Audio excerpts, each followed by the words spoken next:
Well, hello there and welcome. This is a tips and tricks guide on how you can build the raid farm by CCS Covenant. I will go over the issues that I ran into while building it myself and how you can overcome them. This is meant to be a supplement to CCS Covenant's video. They spent a lot of time building that farm, and this is not meant to replace that video at all. I am not going to provide a world download, a Lightmatica schematic, or a step-by-step, block-by-block instructions on how to build it. Instead, you need to go over to CCS Covenant's video and then download the world download from there, use Lightmatica to grab the template from that, and then build it using Lightmatica in your own world. Lightmatica really is the best way to build it. It would be very difficult for me to do block by block instructions anyways, but it's not my place to do that. It isn't my design, but I do want to bring up a bunch of things that I ran into and hopefully make it a little bit easier for you to build it in your own world.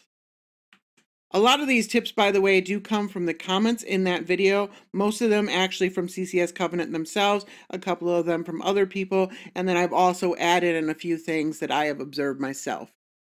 The position and the direction of this farm are extremely important. This extension right here, this needs to be pointing south.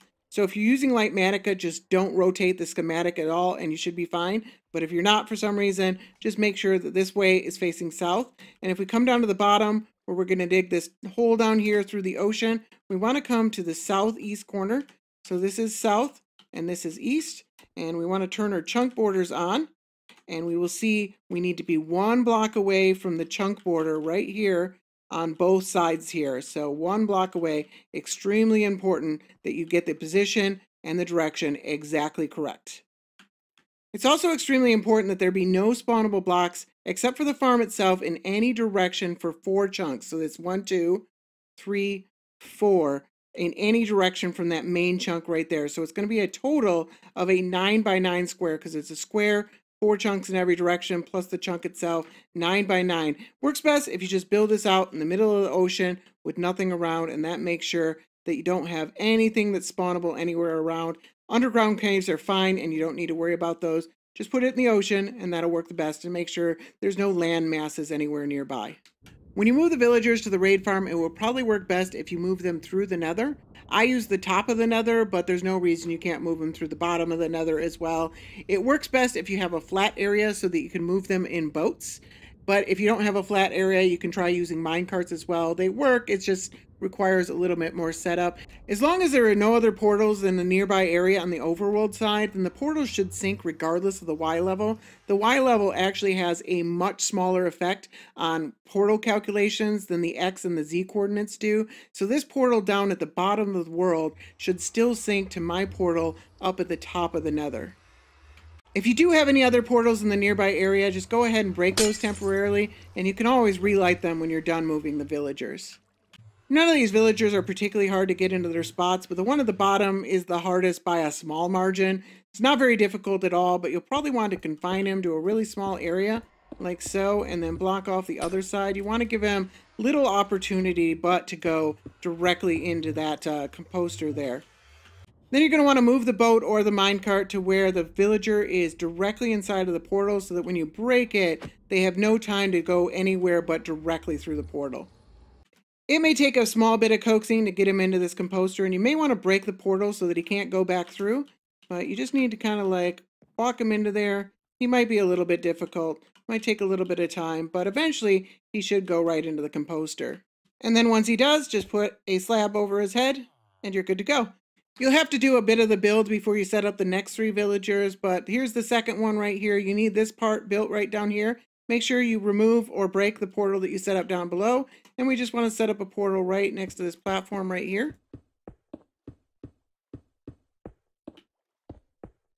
And then give that a light. And either remove or never place this glass block right here.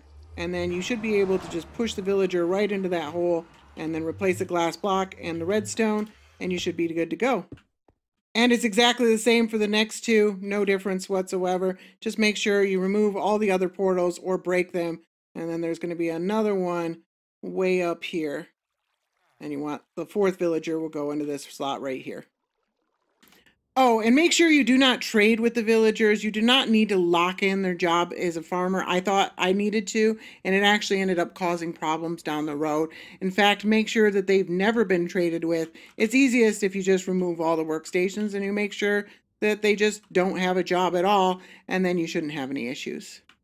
There's some areas of the farm that aren't particularly well mob-proofed, and it won't cause any problems with the raids itself, but it might cause you some problems if you're running into mobs while you're building or using the thing.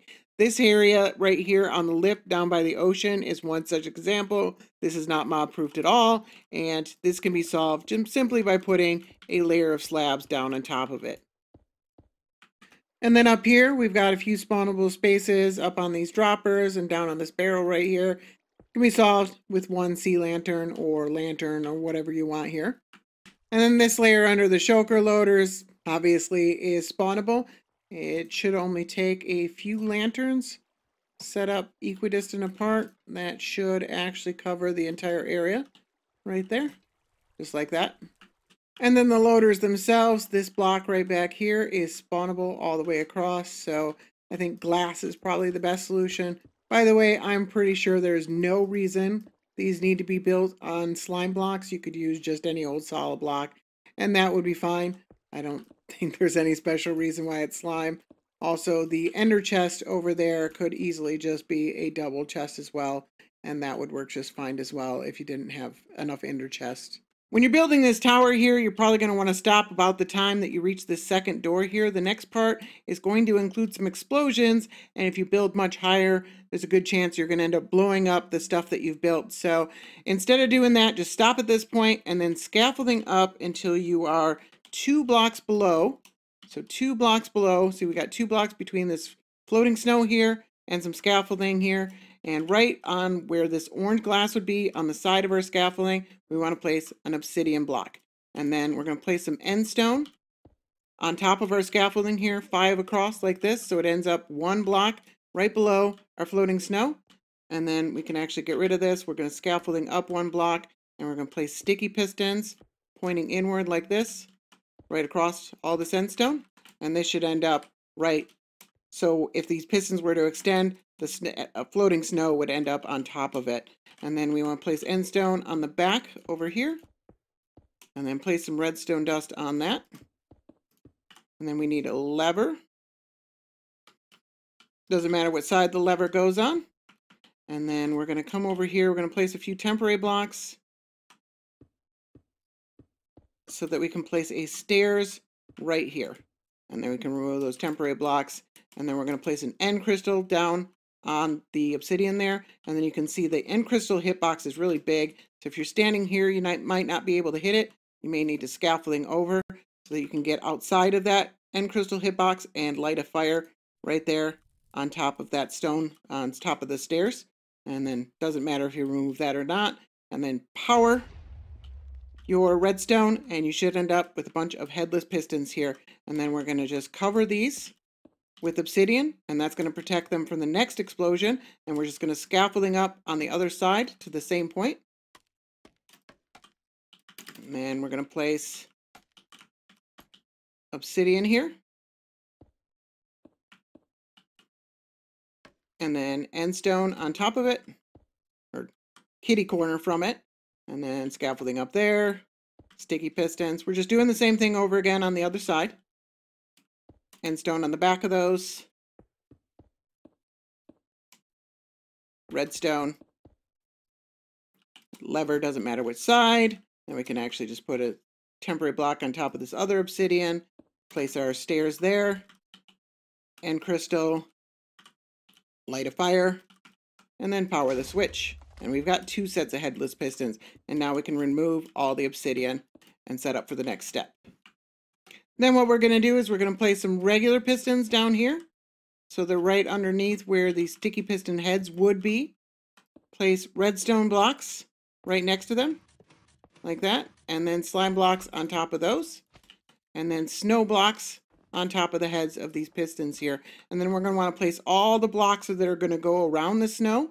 So in the case, if you're using the exact design he used, then you're going to want white stained glass here So you can see the template here, white stained glass, and then quartz blocks on all the rest of the slots.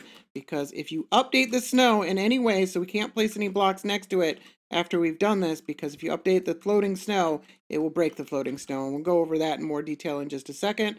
But then once you've done that, now you can depower and you've got yourself some floating snow, and you can carefully remove all the blocks around it like so. And then you just need to do the same thing to the other side as well. It doesn't matter. You could do both of them and then remove the power or whatever. You have to set up both sets of headless pistons first, and then it doesn't matter after that what order you set all the rest of this stuff in. So pistons right here, redstone blocks, slime blocks, snow on top. Set up all our blocks around here, so glass and quartz bricks. Oops. And then we can depower everything. We've got floating snow, and we can remove all the blocks around it very carefully. Now, like I said before, any block update will break the snow. So you want to be very careful as you're coming up towards this level, and when you're building, you want to be very deliberate about where you're placing the blocks. If you place any blocks underneath or above the snow will break. And it is really easy to misplace glass panes. So you want to take your time, be very deliberate, make sure you're hitting the right hitbox when you're placing every single piece of the snow. And then when you come up to the top, same deal, be very, very, very careful. Because if you place any blocks on top of it, it will break all of the snow there. And then as you go to replace this, you will end up blowing up this side. So if you break any one piece of snow, you will have to replace them all.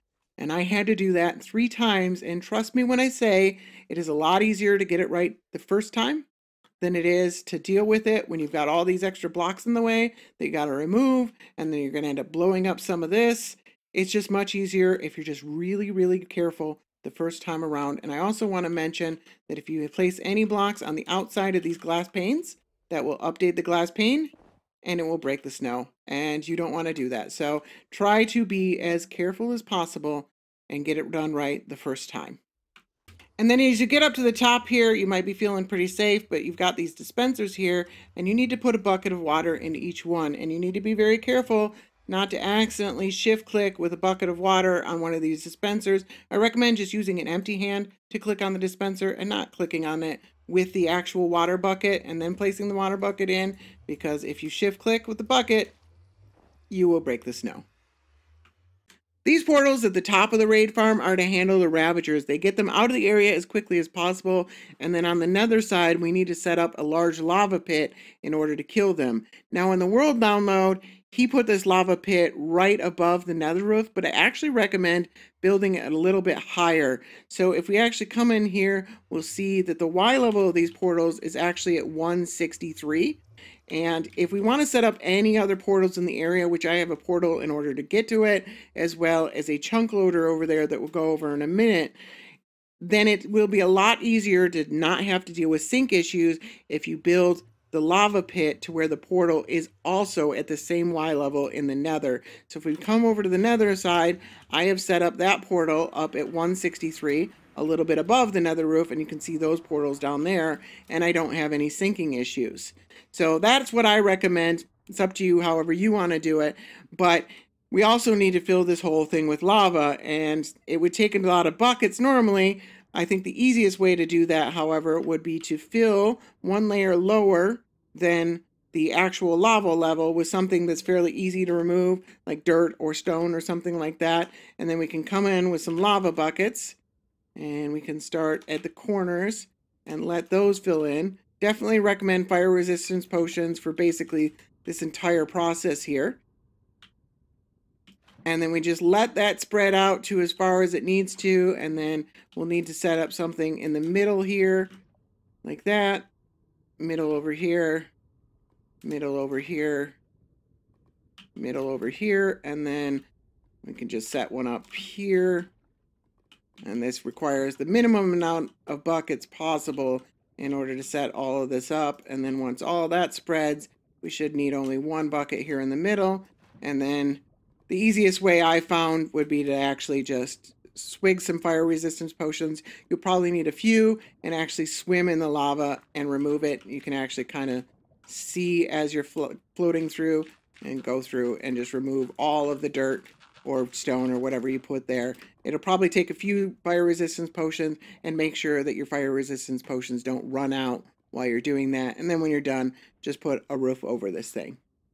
If you're using the shulker box loaders that come with this system, they require an awful lot of items in order to set them up because there are no held hoppers. So the default configuration requires 29 stacks of items in order to fill them up. I have a different configuration where we can fill it up with only 13 stacks of items for each of these filters, but that's still an awful lot of items. So if you don't already have a witch farm or a raid farm or anything like that, you might not have anywhere near that kind of items. Best I can think is that maybe you just take off these comparators, replace them with chests, point these hoppers in towards these chests, and then wait for some items to come through, throw out all the extra items, and then repeat until you've got at least enough items to set up one of each of the filters.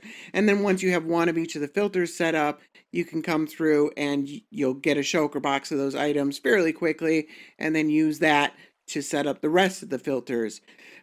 Or you could possibly even, if you don't have a lot of shulker boxes anyways, like a double speed loader for each of these items would probably be fine. You'd be missing out on a lot of emeralds, but the emeralds aren't quite that important. I think most people want mostly the redstone, possibly the gunpowder, and some emeralds, but this thing puts out like 200,000 emeralds per hour. There's not really a lot of need for all that. But if you really want to set up this specific shulker box loader, here's the easiest way that I found to do it. You need 2 different named items. I suggest 2 different items versus 1 item with 2 different names. I think it's a little less confusing if you use different items. So we want to come here to this first loader right here. We're breaking through the comparator, the composter, and the first hopper so we can get down at the dropper down below. Now this dropper needs to be completely full. Nothing we can do about it. This hopper that's right behind it, we only need 1 stack in there. And we want to put one of our filter items in here. And then we want to put the hopper back here. And then we're going to put 1 stack in that one. And we're going to put the same filter item in that one. And then the hopper behind it, we're going to put 1 stack. And we're going to put our second filter item in that one. And then we're going to come up another one, put 1 stack, and just put our first filter item in that one. And then up top, right under the water stream, we just need 1 emerald and our second filter items.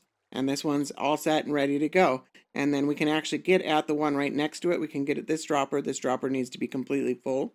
And this is a little bit different. We need 1 stack here, first filter item. 1 stack here, same filter item. 1 stack here, our second filter item. And then we've only got 1 other hopper on top of that. That one only needs 1 emerald. And then our first filter item, and that one's ready to go. And then we can do every 3. So we've got done this one, we can come to this one right here, we can break through this one, and we can actually, if we break through this hopper, we can access both of these droppers, all of these hoppers, all of these hoppers, and the one right next to it. So we only need to do that for every 3. And then when we're done, we need to make sure to put our composters and our comparators back, and that one's all ready to go.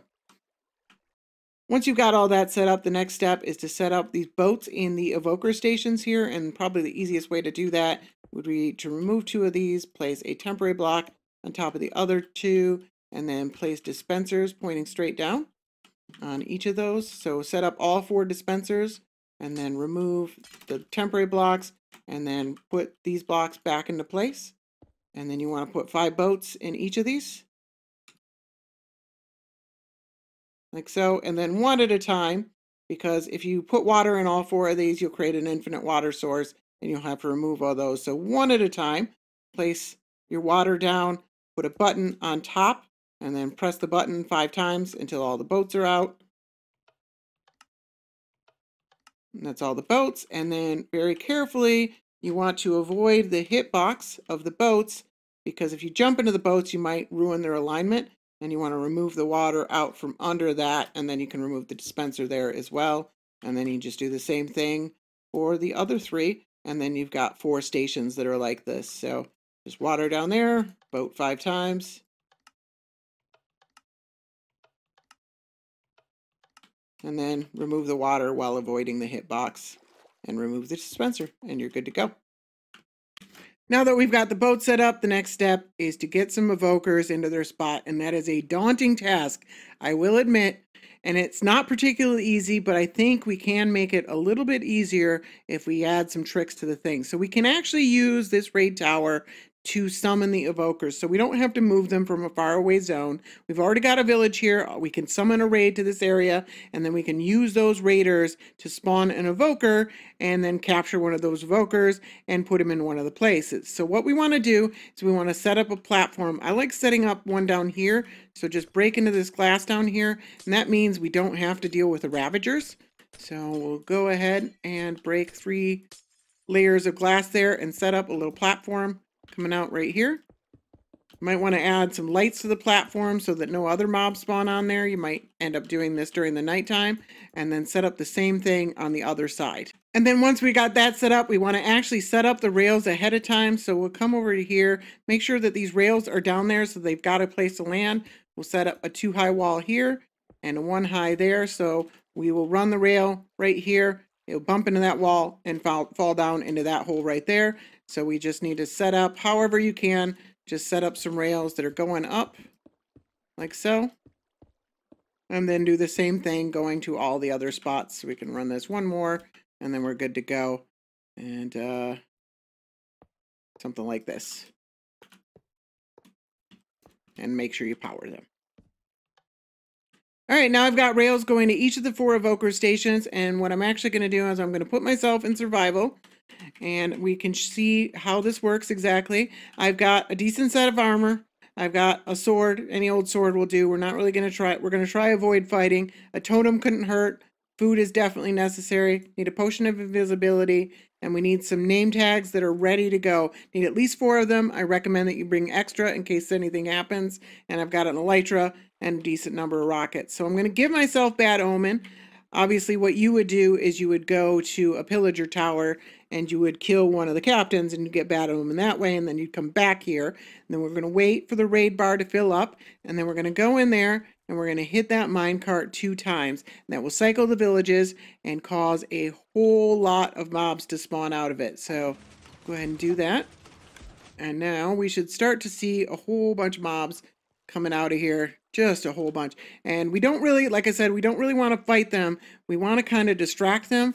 The evokers themselves are mostly going to stay on the platforms while all the rest of the mobs are going to pour out. And you want to kind of like lead them astray so that you don't have to deal with them as much. So yeah, like I said, a whole bunch of them. We actually fought all of these, and I don't recommend doing that. So we're going to try and get as many as possible so that we can get a clear shot at one of these evokers. We want to try and come in here and name tag one of these evokers and get out as quickly as possible. And that's where a totem comes in handy. I actually managed to survive that, and I did actually name tag that one. So we're going to try and do that 3 times. We're going to eat up between times. We want to try and get 4 of them if possible. You can always just do what you can and then come back and do it again, but it's going to be a little bit easier if you can do it all at once. So it looks like we got a decent number of evokers here. Name tag 1, get out of here. All right, swooping in again. Name tag one of these guys. Where's one? You're not named. There we go. Get out of here. All right, this guy is already named, so let's name tag this guy. And I think, there we go. Get out of there. And we're all good. We've got 4 of them now. So what I want to do is I want to fly away and let everything else despawn.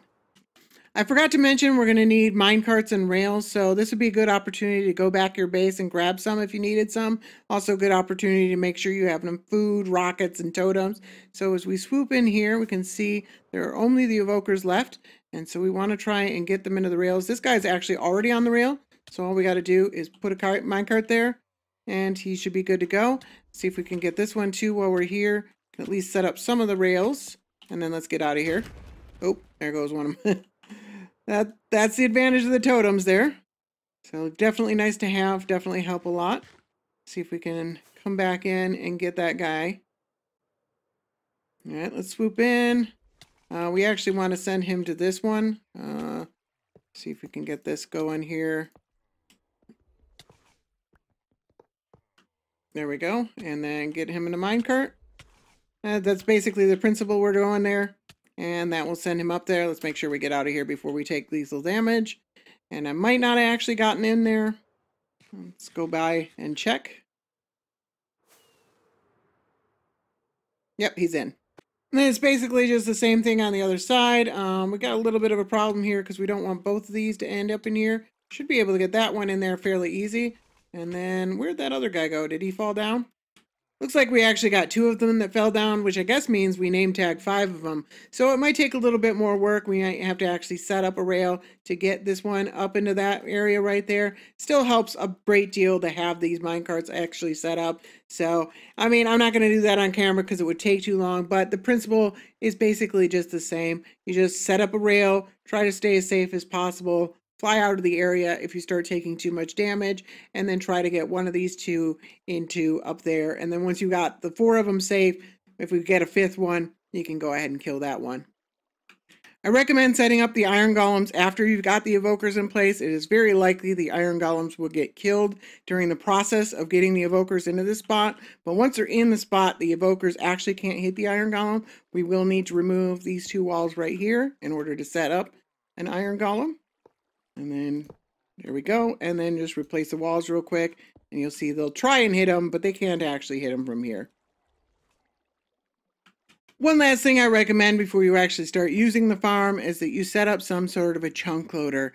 Because if you die or disconnect while you're operating this farm and any of the dispensers are activated, it could end up destroying the snow. And a chunk loader eliminates that problem.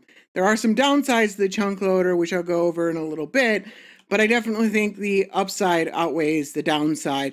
So you want to place the chunk loader. This is the main chunk right here. You want to place it 1 chunk kitty corner. So it can go in this chunk here. It could possibly go in this chunk over here, or this chunk over here, or wherever you want.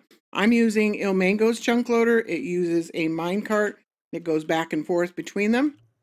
I'll put a link in the description where you can find this. It's fairly easy to set up. On the overworld side, I've set up a turtle egg so that any zombie pigmen that spawn in this portal fall off fairly quickly. Hopefully they don't end up stopping the minecart, because that can be an issue. If we go over to the overworld side, or the nether side, you can see we've got the same thing here. It took a little bit of work to sync these portals properly, but I got that working.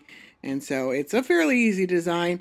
And then if you wanted to be able to turn it on or off, what I like is you can just put a redstone lamp right here with a torch on it. So then you just put a lever on the redstone lamp itself. And when you turn it on, now you can see it's on. This torch is off. You can actually see it working. And when you turn it off, the torch is on, and that actually stops it from operating. So that's a way that you can turn it on and off if you wanted to. But I highly recommend using a chunk loader like this. Now comes the hard part, and that is surviving in this thing long enough to actually get a decent number of items, because you will probably die in this thing. I died quite a few times, and I found a strategy that I think works the best. It's not guaranteed, but it seems to work the best. So first of all, I recommend Tweakaroo. It is a client-side mod. It basically does the auto-clicking for you. I will put a link in the description. The configuration is X plus C. And if we go into tweak hotkeys, we want to look up periodic attack. We want to set a hotkey for periodic attack. Mine is set to X plus Z. And then under generic, we want to set an attack interval. I recommend 20. CCS Covenant said 11, but because of lag, I find that that doesn't work very well. We might be able to use server-side commands to set an attack of 11, but if you don't have access to that and you're only using Tweakaroo, then an attack interval of 20 is the best. That's what I find works the best. We're also going to need full netherite armor. You can try and do it without it. I find that this works the best. It's not just the damage reduction, that definitely does help, but it's the knockback resistance that only netherite armor can offer, because you will get hit in this thing every once in a while. When they entity cram, they can hit you, and that does happen, you know, a very small percentage of the time, but there's no avoiding it. And when they hit you, they knock you around. And the more that you can reduce that knockback, the less likely you're going to end up near the edge. And at the edges, the Vindicators can actually hit you, and they hit hard. And you will die very, very quickly if you are too close to one of the edges. So knockback actually has a really large factor in how long you can survive on this thing. So that's really important. You're also going to need a sword. It doesn't have to be netherite. It has to be probably at least diamond, probably sharpness 5. Sweeping edge 3 is required, and looting is obviously a very good idea. And I also recommend a totem of undying. Do not bring food. You cannot eat food in this thing because you will end up in that minecart.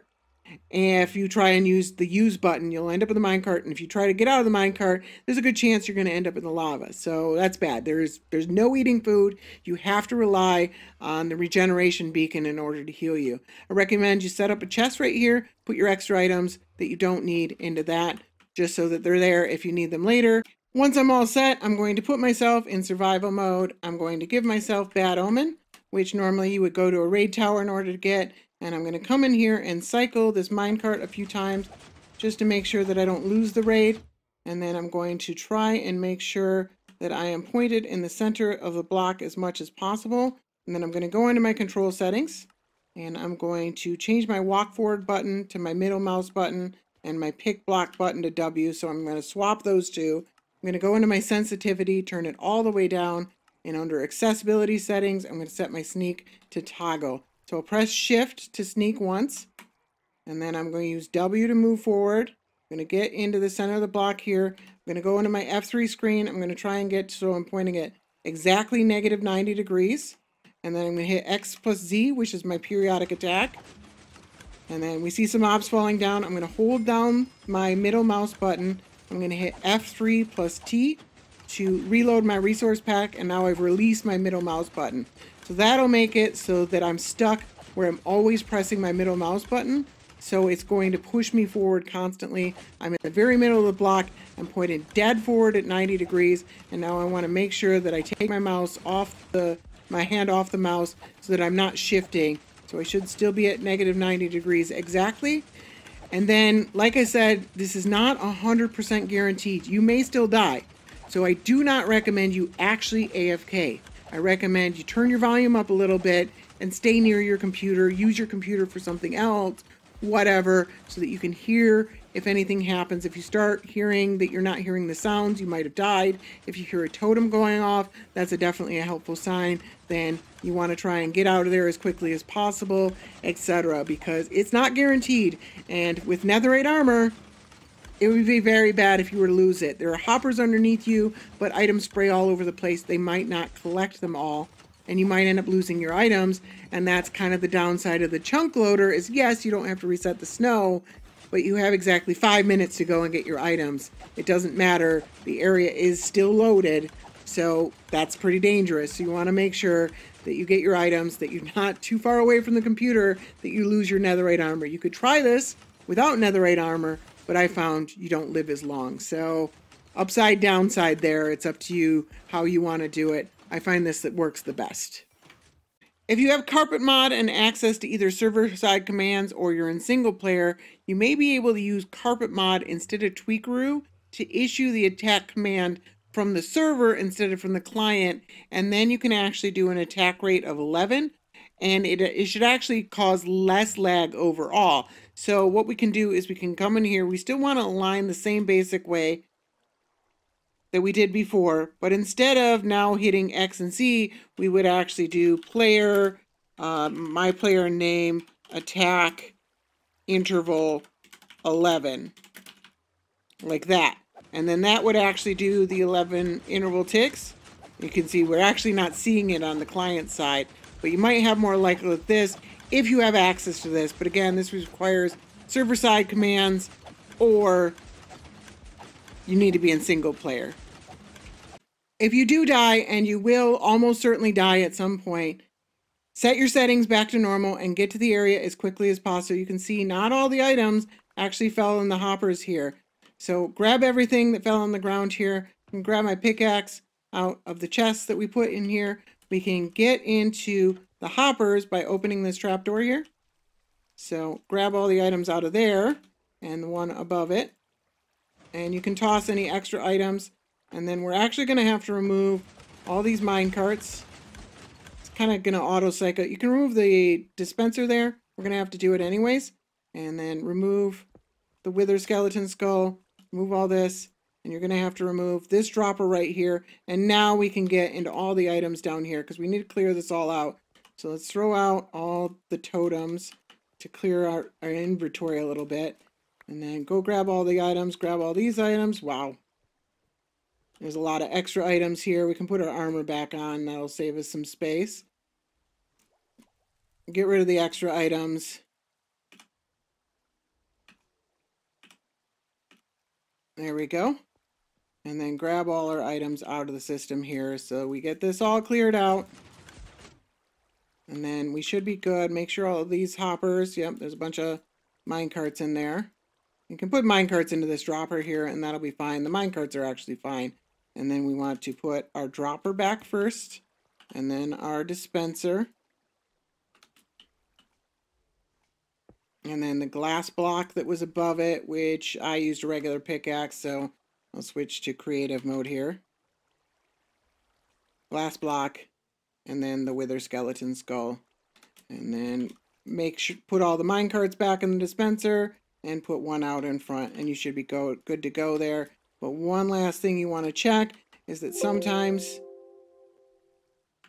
and then grab all our items out of the system here so we get this all cleared out.